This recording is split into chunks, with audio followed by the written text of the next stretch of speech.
ज्यादा तेज बोलने से बात सच नहीं हो जाती। ऐसा है ना, उछल कूद नहीं करनी चाहिए, पहले सुनना चाहिए। दोगलापन तो वो करते हैं जिनको तनख्वाह मिलती है सरकारी, या वो लोग करते हैं जो किसी के इशारे पे काम करते हैं। लेकिन भीम आर्मी तो वहीं उछल कूद करती है जहाँ पर उसको पॉलिटिकली सूट करता है। देखो, एक पत्रकारिता की गरिमा होती है, उसको बना के रखो। मेरे सम्मान के साथ छेड़खानी मत करना। चंद्रशेखर, क्या कह रहे हैं आप? समझ रहे हो ना, मेरे सम्मान के साथ छेड़खानी मत करना। अगर मैं ना चाहता तो मुझे अपने इस पे चैनल पे बुला लेते क्या? बताना जरा, चाहते हो ना जवाब दूं? जी दीजिए। तुम्हें एंटरटेन करने के लिए नहीं बैठा हूं ना। सुनिए, मैं यहाँ इस पैनल में बैठने नहीं आया। इस पैनल में बिठाइएगा जिस दिन यहाँ अमित शाह बैठा हो, जिस दिन यहाँ बीजेपी का राष्ट्रीय अध्यक्ष बैठा हो, उस दिन बिठाइएगा पैनल में। समझ रहे? बंद करो। या मैं अपनी कहूंगा, मैं सुधांशु जी का जवाब नहीं दूंगा ना, मैं जवाब दूंगा तुम्हारे सवालों का। और अगर तुम्हें जवाब चाहिए सुधांशु जी को, तो फिर मेरे प्रवक्ता को बुला लो। हम एक सम्मान रखते हैं और उस सम्मान को जो है हम किसी को छेड़ने नहीं देते। समझ रहे हो? आपने कैमरा ऑफ करवा दिया। लाइव टीवी, सच सबसे आगे। नमस्कार, मैं हर्षिता सिंह और आप देख रहे हैं द लाइव टीवी। अभी वीडियो का एक छोटा सा अंश आपने देखा, जहां न्यूज 18 के वरिष्ठ पत्रकार अमीश देवगन जी की एक बार फिर से लाइव डिबेट में क्लास लगाई गई है। उन्हें फिर एक बार पैनलिस्ट से खड़ी खोटी सुननी पड़ी है। उन्हें जमकर वहां सुनाया गया और ये पैनलिस्ट थे भीम आर्मी के राष्ट्रीय अध्यक्ष चंद्रशेखर आजाद रावण, जिनसे अमीश देवगन की तीखी बहस हुई डिबेट के दौरान। और एक बार फिर इनसे जवाब देते नहीं बना। पूरी कहानी आपको बताए उससे पहले आप एक बार इस वीडियो को देखिए। आप खेल रच रहे थे कि वहां पर भीड़ इकट्ठा हो जाए और फिर उस भीड़ के जरिए पूरा माहौल खराब करा जाए और आउट ऑफ कंट्रोल हो जाए। ये आप पे आरोप है।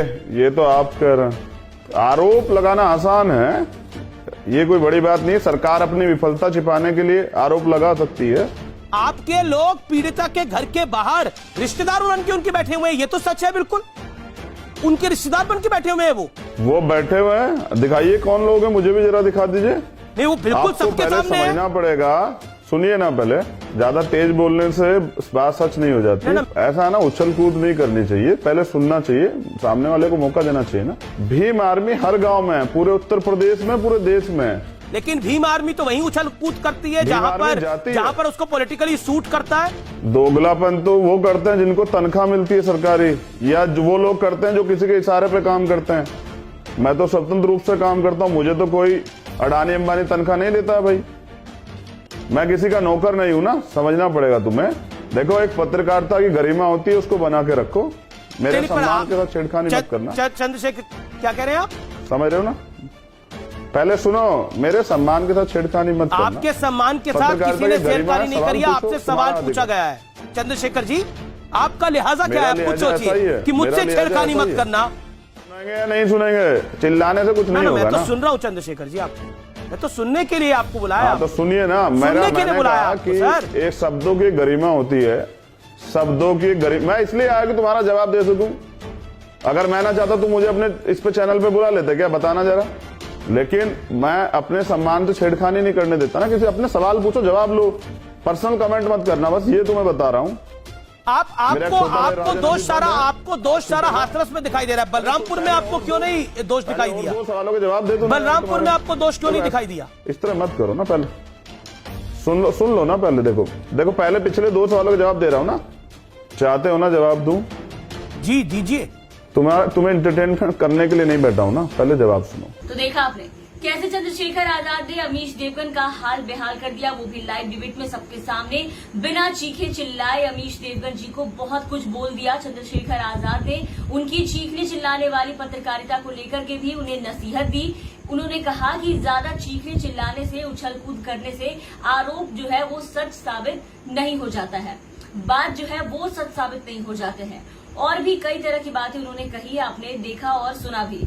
दरअसल न्यूज 18 पे डिबेट चल रहा था और डिबेट का जो विषय था वो ये था कि दंगा प्लान का विस्फोटक खुलासा, कैमरे में कैद प्लान, दंगे का रावण कौन। और इस डिबेट में कांग्रेस की प्रवक्ता अलका लांबा, बीजेपी के प्रवक्ता सुधांशु त्रिवेदी और भीम आर्मी के राष्ट्रीय अध्यक्ष चंद्रशेखर आजाद रावण के साथ कई और पैनलिस्ट वहां पे मौजूद थे। जहां शो के एंकर, एक वक्त आता है डिबेट में जब अमीश देवगन जी चंद्रशेखर आजाद से सवाल पूछते हैं और ये सवाल पूछते हैं और कहते हैं कि मेरे रिपोर्टर्स ने स्टिंग ऑपरेशन किया है जिसमें दंगा भड़काने में आपका नाम बड़े ही क्लियर कट तरीके से आ रहा है। हमारे अंडर कवर रिपोर्टर्स ने एक स्टिंग ऑपरेशन किया है जिसमें आपका नाम बड़ा क्लियर कट तरीके से आ रहा है। चंद्रशेखर रावण, क्या कहना चाहते हैं आप कि आप पूरा गेम प्लान कर रहे थे, आपने साजिश रची, आप जातीय हिंसा फैलाना चाहते थे उस इलाके के अंदर और फिर समूचे उत्तर प्रदेश के अंदर? चंद्रशेखर जी, इसमें क्या जवाब दिया चंद्रशेखर आजाद ने, आप सबने देखा भी और उसे सुना भी। तो आए दिन अमीश जी को कोई ना कोई सुना के निकल जा रहा है, उन्हें तमीज तहजीब में रहने की नसीहत दी जा रही है। जिस तरह से ये लोगों से सवाल जवाब करते हैं, मतलब एक भी मौका नहीं छोड़ते हैं ये लाइव डिबेट शो में, जहां गुनाह साबित होने के पहले अमीश देवगन जी लोगों को दंगाई तो कभी चीनी एजेंट, कभी देशद्रोह, कभी कुछ होने का सर्टिफिकेट बांटते रहते हैं। ऐसे सवालों से परेशान पैनलिस्ट भी एक वक्त में उन्हें जवाब देने पे मजबूर हो जाते हैं और इन दिनों लगातार एक के बाद एक विपक्ष के कई प्रवक्ता अमीश देवगन जी को जलील करते देखे जाते हैं, उन्हें पत्रकारिता सिखा देते हैं और अमीश देवगन बिल्कुल चुप नजर आते हैं, हकलाते नजर आते हैं, इनसे जवाब देते नहीं बनता है। पिछले दिनों उन्हें पवन खेड़ा ने सुनाया था, उससे पहले हमने आपको वीडियो दिखाया था जहां कांग्रेस प्रवक्ता सुप्रिया श्रीनेत ने लाइव डिबेट में उन्हें जमकर सुनाया था और अब चंद्रशेखर आजाद रावण ने इन्हें सुनाया है। तो जिस तरह से उन्होंने सुनाया है अमीश जी को, बाकी सभी पैनलिस्ट भी वहां देखते रह गए। तो अमीश देवगन जी के लिए ये सारी जो चीजें हैं वो बिल्कुल आम सी हो गई है, क्योंकि इन्हें अब इन चीजों की आदत हो गई है। लगातार डिबेट में कोई ना कोई आते हैं, इन्हें बेइज्जत करके जाते हैं, इन्हें जलील किया जाता है, सवाल का जवाब नहीं दिया जाता है, क्योंकि ये सवाल ही बड़े उल्टे सीधे पूछते रहते हैं। और अमीश देवगन जो चीखने चिल्लाने में डिबेट में माहिर है, इसी के लिए वो ज्यादा जाने जाते हैं, वो आज यहाँ चुप नजर आए। तो इन सबके साथ फिलहाल के इस वीडियो में बस इतना ही। आप बने रहे हमारे साथ। अगर आपने अब तक हमारे चैनल को सब्सक्राइब नहीं किया है तो हमारे चैनल को सब्सक्राइब कर दें, साथ ही बेल आइकन दबाएं ताकि हमारी हर अपडेट्स आप तक पहुंचती रहे और आप हमारे साथ बने रहें। धन्यवाद।